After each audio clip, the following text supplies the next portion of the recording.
Canada has seen many things on its roads. Moose, Tim Hortons cups rolling across parking lots, that one guy still driving with summer tires in February. But now there's a new arrival. Chinese electric vehicles. They're quiet, they're smart, they're affordable, and they just pulled up like, "Hello Canada, where charger?"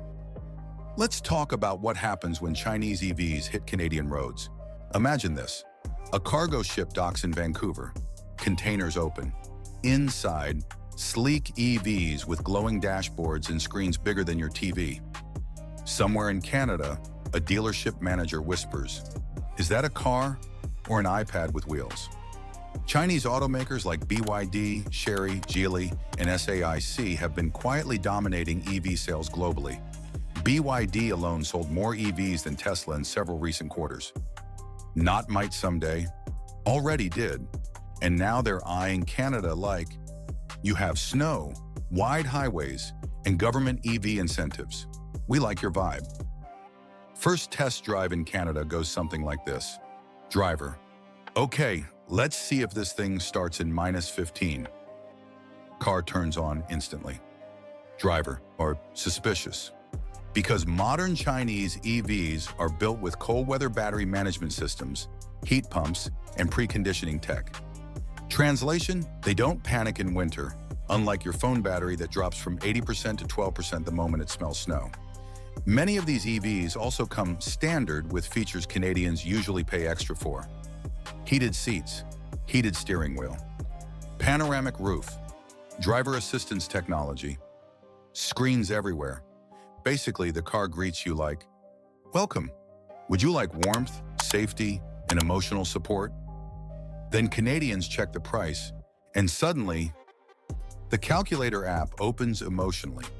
Chinese EVs are known for aggressive pricing because 1. China has massive battery supply chains. 2. They manufacture at huge scale. 3. Government-backed innovation programs lowered development costs. So while some North American EVs start at sell-a-kidney pricing, Chinese EVs are often positioned as, "Do you want an EV or do you want rent this month?" They may not be as affordable as in China due to high tariffs and taxes in Canada, but they will certainly be priced competitively. Not cheap in a sketchy way, cheap in a "how is this legal" way. Then comes the infotainment system. Canadian drivers: "Okay, radio, climate, navigation." Chinese EVs: "Would you like AI voice assistant, facial recognition, ambient lighting themes, karaoke mode, massage seats, and mood-based driving sounds?" You're just trying to turn on seat heaters. The car's like, "I notice sadness in your voice. Shall I play rain sounds?" Many Chinese EVs treat software like smartphones on wheels. Frequent over-the-air updates, custom driving profiles, and smart ecosystems that sync with your home devices. Your garage door might open automatically. Your coffee machine might start brewing. Your car might know your Spotify rap before you do. It's not a vehicle, it's a rolling personality test. Of course, Canadians ask the big question, "Yeah, but how far does it go? In winter?" Fair question. Cold weather eats range like raccoons eat garbage. But newer Chinese EVs are using LFP batteries with better cold durability, advanced thermal management, battery preheating before fast charging. So while winter range still drops, because physics hates happiness, many Chinese EVs perform similarly to Teslas and Korean EVs in cold conditions, meaning you can still commute, grocery shop, visit your in-laws, and regret that decision, all on one charge. Then comes charging. Canadian driver: "Okay, let's plug in." Chinese EV: "Which one? The good news? Most upcoming Chinese EVs support CCS and NACS standards, meaning they can work with Canadian fast chargers and Tesla superchargers with adapters. The bad news? Your first charging session will feel like trying to connect Bluetooth in 2009.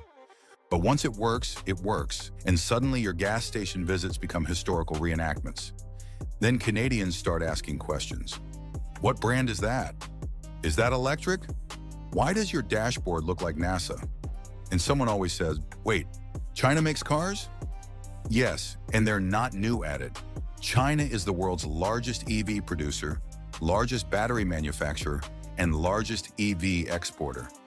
Some brands have been refining EV tech for over a decade. This isn't first attempt energy. This is we've been grinding in stealth mode energy.